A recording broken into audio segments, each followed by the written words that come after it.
На Курщині є вже більше 3000 поранених та вбитих північно-корейських солдатів. Росія їх просто утилізує у штурмах. Чому корейці повинні воювати за Путіна? Жодна нормальна людина на землі не відповість. І, на жаль, світ майже нічого не робить, щоб протидіяти злочинній колаборації Росії та Північної Кореї.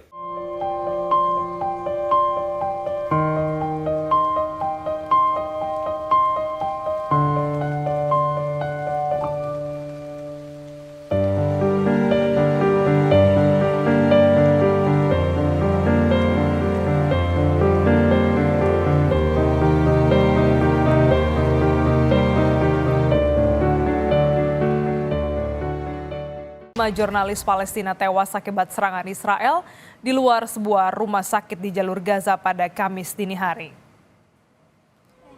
Para jurnalis ini bekerja untuk jaringan berita lokal Quds dan serangan menghantam sebuah mobil di rumah sakit Al-Auda di kamp pengungsi Nuseirat yang dibangun di bagian tengah wilayah ini. Komite Perlindungan Jurnalis mengatakan lebih dari 130 wartawan Palestina telah terbunuh sejak dimulainya perang. Israel tidak mengizinkan wartawan asing memasuki Gaza kecuali dengan alasan militer.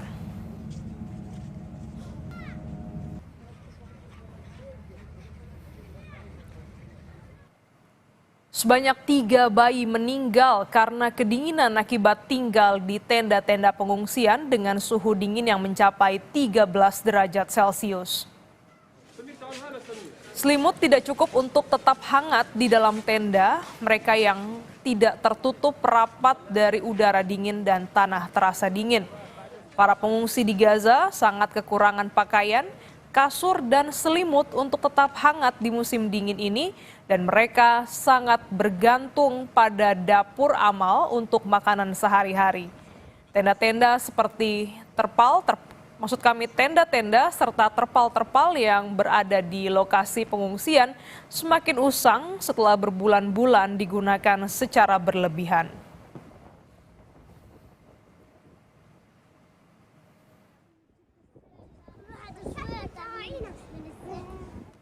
Sorotan lainnya, saudara, pesawat Azerbaijan Airlines jatuh di kota Aktau, Kazakhstan.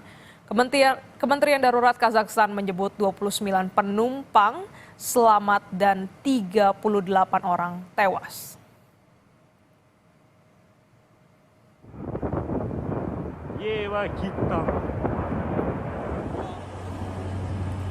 Yang Anda saksikan ini merupakan visual pesawat Azerbaijan Airlines beberapa saat sebelum jatuh di Kazakhstan.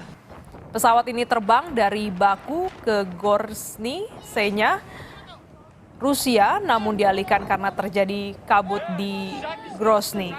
Beberapa detik setelah mendarat, pesawat meledak dan menimbulkan bola api besar. Pesawat ini mengangkut 67 penumpang, termasuk 5 awak pesawat, 38 orang penumpang tewas, dan 29 korban selamat. Kami sengaja tak menampilkan visual secara utuh karena mengandung unsur kengerian.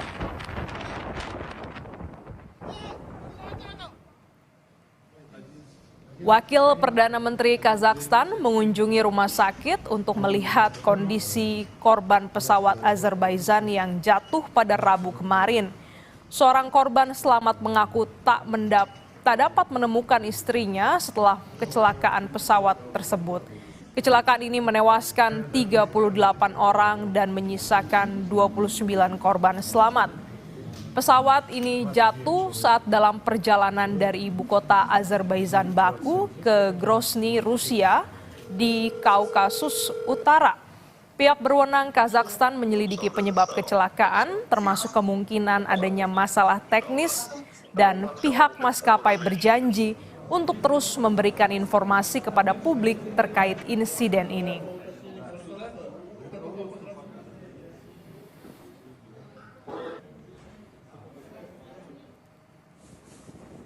Dalam konferensi persnya di Bandara Baku, pihak maskapai Azerbaijan Airlines mengatakan memberikan dukungan psikologis kepada anggota keluarga penumpang apapun kewarganegaraannya. Tim medis dikirim ke Kazakhstan dan keluarga bisa menghubungi pusat layanan korban kecelakaan. Saat ini proses penyidikan sedang berjalan bekerja sama dengan Kejaksaan Kazakhstan. Laporan dari media Kazaks menunjukkan bahwa penumpang di dalamnya termasuk 37 warga negara Azerbaijan, 16 orang Rusia, 6 orang Kazakhstan, dan 3 orang Kyrgyzstan.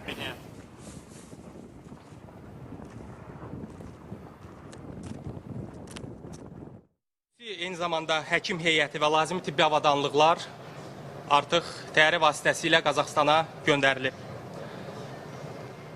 Reysdə olan sərnişinlərin ailə üzvləri üçün qaynar xətt yaradılıb və qaynar xətt barədə məlumat ictimaiyyətə açıqlanıb. Vətəndaşlığından asılı olmayaraq bütün sərnişinlərin ailə üzvləri, eyni zamanda xəsarət alan sərnişinlər üçün xüsusi psixoloji dəstək göstəriləcək. Sorotan lainnya, saudara, tahun baru berarti presiden baru untuk Amerika Serikat. Sejumlah negara bagian dan kota bersiap bila presiden terpilih, Amerika Serikat Donald Trump melaksanakan janjinya melakukan deportasi massal imigran tak bersurat alias imigran gelap, termasuk diantaranya dari kota New York. Berikut laporan selengkapnya oleh jurnalis VOA Randy Wicaksana. Wali Kota New York umumkan penampungan migran ini akan ditutup Januari 2025. Penampungan migran ini adalah taman nasional yang kewenangan operasinya dipegang oleh pemerintah federal, bukan pemerintah kota. We have been concerned about Floyd Bennett Field since the election results. It is the only shelter on federal land, and we do think that could pose additional risks. Presiden terpilih Donald Trump belakangan mengisyaratkan akan prioritaskan penegakan perbatasan dan imigrasi ketika mulai menjabat. Di sisi lain, pejabat partai oposisi Demokrat mulai mengamankan perlindungan untuk migran tidak bersurat. Para migran di penampungan mengaku khawatir soal nasib mereka. Porque a veces hay muchos inmigrantes como mis paisanos que vienen a delinquir, robar, entonces pero a veces por uno pagan todos. Jose adalah bagian dari salah satu gelombang imigrasi terbesar dalam sejarah Amerika Serikat. Pada masa pemerintahan Joe Biden, setidaknya 8 juta imigran masuk ke Amerika.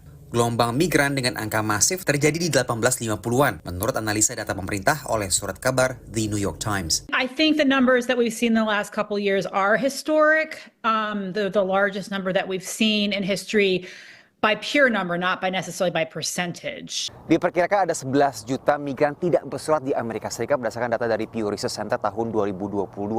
Dan negara bagian New York ini menjadi negara bagian dengan populasi migran tak bersurat ketiga terbesar setelah Florida dan juga Texas berdasarkan data dari tahun 2019 hingga tahun 2022. Baru-baru ini, wali kota New York menemui pimpinan perbatasan AS pilihan Donald Trump untuk menemukan jalan tengah. My conversation today with the border czar to figure out how do we go after those individuals who are repeatedly committing crimes in our city. We're going to tell those who are here, who are law-abiding, to continue to utilize the services that they have a right to utilize, educating their children, healthcare, public protection. Pengamat sebut tindakan wali kota New York ini sebagai antisipasi wacana deportasi massal Donald Trump. I do think that one of the calculations he's probably making is he may be recognizing that he might not be able to stop all mass deportations or all mass raids in New York City, but if he's seen as cooperating to some extent, he may have some leverage to sort of figure out how those raids might be prioritized or what communities might be protected. Dari angka 11 juta migran tak bersurat, diantaranya adalah para migran pencari suaka yang masuk ke Amerika lewat program pemerintah federal untuk negara-negara yang dilanda konflik seperti Haiti, Nicaragua, Venezuela, dan Ukraina. Dari New York, Randy Wicaksana dan tim VOA. Di bawah pemerintahan periode kedua Donald Trump, bantuan luar negeri dari Amerika Serikat bisa mengalami perombakan. Beberapa banyak bantuan luar negeri Amerika Serikat yang dialokasikan dan kemana bantuan itu disalurkan adalah dua pertanyaan utama saat pemerintahan Trump bersiap untuk memangku jabatan pada Januari 2025. Simak laporan jurnalis VOA Valdia Baraputri berikut ini. bantuan medis untuk India, bantuan pangan untuk Gaza. Amerika Serikat menyumbang lebih banyak bantuan asing daripada negara manapun di dunia. Pada tahun fiskal 2022 saja, nilai bantuan AS sekitar 70 miliar dolar atau 1.120 triliun rupiah atau lebih dari 1 kuadriliun. Itu adalah 1% dari total anggaran federal untuk bantuan kemanusiaan, pembangunan ekonomi, perdamaian, keamanan, dan sektor-sektor lain di luar negeri. Belum jelas seperti apa pendekatan Presiden terpilih Donald Trump terhadap bantuan luar negeri saat ia memulai masa jabatan keduanya pada Januari. Namun saat masa jabatan pertamanya, Trump menyampaikan pandangan akan hal ini di sidang umum PBB 2018. We will examine what is working, what is not working, and whether the countries who receive our dollars and our protection also have our interests at heart. Moving forward, we are only going to give foreign aid to those who respect us and, frankly, are our friends. Sebagai presiden, Trump memang memangkas sejumlah bantuan asing, namun Kongres sering menolak usulannya. He made some significant reductions in any amount of money going towards climate change. He made some other changes like the Palestinian aid. But a lot of the normal aid policy of the United States continued relatively unchanged. Trump membatasi bantuan dana AS terhadap pendidikan dan layanan aborsi pada masa jabatan pertamanya, seperti yang dilakukan pemerintahan sebelumnya di bawah Partai Republik, dan ia diperkirakan akan melakukannya lagi. Under the Biden administration, there have been ways that abortion providers have received funding for things like abortion education. Under the first Trump administration, we did not allow funding to go to NGOs that were promoting abortions. Pilihan Trump untuk Menteri Luar Negeri Marco Rubio mengatakan kepada Kongres pada bulan Februari bahwa apa yang terjadi di seluruh dunia memang penting dan bahwa AS harus peduli. Namun menurut pandangannya, kebijakan America First atau utamakan Amerika dari Trump harus diprioritaskan.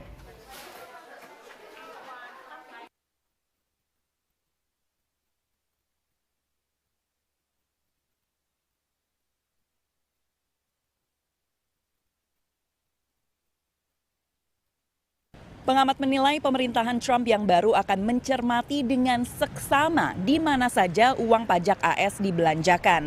Tujuannya adalah agar AS memperoleh hasil maksimal dari negara-negara yang menerima uang pajak warga AS. Dari Mar-a-Lago, Florida, saya Valdia Baraputri, Rere Wahyudi, dan tim VOA. Usai jeda kami kembali dengan informasi badai salju menghantam sejumlah wilayah di Bosnia, Kroasia, dan Serbia. Badai mengakibatkan terputusnya aliran listrik di permukiman warga.